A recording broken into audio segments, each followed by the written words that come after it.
So we have more tariffs from Trump himself, who is seemingly becoming a one-trick pony when it comes to the economy. So today, Trump woke up and he decided to place tariffs on the most random things in a while. So let's talk about it. As always, my name is Derek. I got my degree in finance. You don't have to. Trump woke up today and he chose to tariff foreign films, I believe at 100%, which is random, and then furniture made outside of the United States. Now, the first, when it comes to foreign films, whatever. I don't actually think that's going to impact most people's wallets that much unless you are a foreign film aficionado. With that said, the furniture is going to affect a lot of people's wallets. And in fact, I think it's going to affect a lot of people more than they might think, especially those who are either new, fresh out of college, new to life, those of you who were fortunate enough to purchase a home in this extremely expensive housing market. Look, don't get me wrong. American-made furniture, top-notch, very good quality furniture. I'm not saying that it's not. Any sort of woodwork in the United States, fantastic quality. Same with Canada, though. And don't get me wrong, many other countries do great furniture. The point here, though, is that if you've ever tried, I remember when I first moved into my first apartment, I severely underestimated how expensive that was going to be. It was several thousand, if not tens of thousands of dollars more, maybe not tens of thousands, but like $10,000, especially when you're starting from scratch. It is expensive to furnish a small space, let alone a 1,500 or 2,000 square foot house. So what a lot of people do when they're starting out in life, or if they just spent all their money on a down payment for a home, is you try to save some money elsewhere, right? You try to save some money, and one of the main places that costs a lot of money is furniture, coffee tables, dining tables, bedside tables, all that stuff, bed frames. All that stuff is expensive. Now, I would imagine that this is going to translate into like even metalwork and stuff, anything considered furniture. So that means on Amazon, it's going to get expensive. So that is going to severely affect the average person's wallet. In a time where the housing market is extremely expensive, life in general is extremely expensive, the Federal Reserve is predicting that inflation is going to accelerate to 3% by the end of the year. That's way higher than where they want it. Remember, the Federal Reserve wants inflation at 2%. 3% is 50% higher than where they want it. Okay, so now you got this.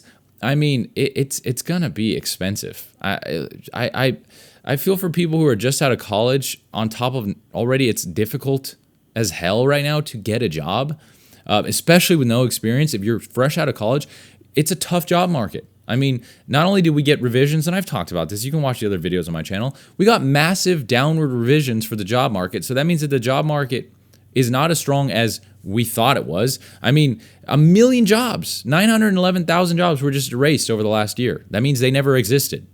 The BLS revised it downward by 911,000 jobs, not to mention May, June this year, they were revised downward. I mean, I think August was 22,000 jobs. We're in a tough job market. So you have that on top of, so you're getting fresh out of college, you're trying to get a job, maybe you want your first apartment, and now you're going to get slammed trying to furnish that. I mean, I know that this is such a random tariff, and it is. It's like a random ass tariff. Foreign films and furniture. I mean, those are random tariffs, but I genuinely think the furniture tariffs, that is going to severely affect people because people don't realize how expensive furniture is until they have to furnish a space. And then plus you're in a tough job market. You know, you're either getting underpaid, you're struggling to get a job if you're fresh out of college to find that first job, and now you got to furnish your space and it's going to be way more expensive than you thought. And it was already going to be more expensive than you thought. Hence, when I furnished my first place, it was severely more expensive than I initially thought, and now it's going to be even more so. So, look, I mean, we can't just tariff our way into a good economy. I don't understand the I don't know if there's any game plan except that tariffs sound good and that, Trump, I hate to say this, but he is a demagogue.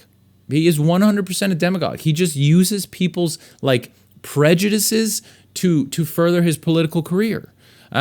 Sometimes those are, those are prejudice against groups of people, or they're just finding a common enemy, right? And everybody's taking advantage of us on the world stage, so we must tariff everything and protect our industry. That's not how it works. We're in a global economy. And as someone with an expertise in finance, I get the marketing side of things too. And there's a very famous, I shouldn't say very famous, but if you're in marketing and stuff, you probably know of the prolific zone, right?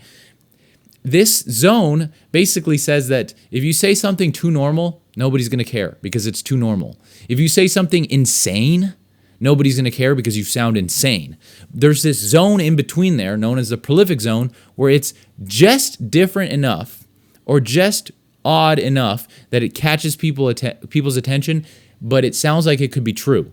Trump uses this all the time. And talking about how like other countries are taking advantage of us, and that's why you can't get a job, or why the economy feels bad for you.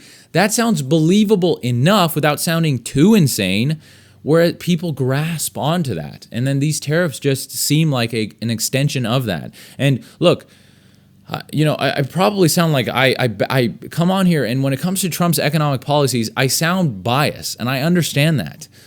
I'm not inherently biased against Trump. I'm not inherently biased against conservatives. I would absolutely vote for a qualified Republican in a heartbeat. With that said, his economic policies, primarily, and I try to stay away from his other policies because this is a finance and economic channel. His economic policies, primarily, just do not benefit the average American. And we until we see that, and until a massive portion of Americans see that, we're going to keep going down the wrong economic path, which is isolationism in a time where maybe that worked at some point. We are a globally connected economy, and your lifestyle is heavily dependent on other countries. So yeah, there's my economic rant today. I just want people to understand I am not biased against Trump himself. I'm not biased against any individual person or party.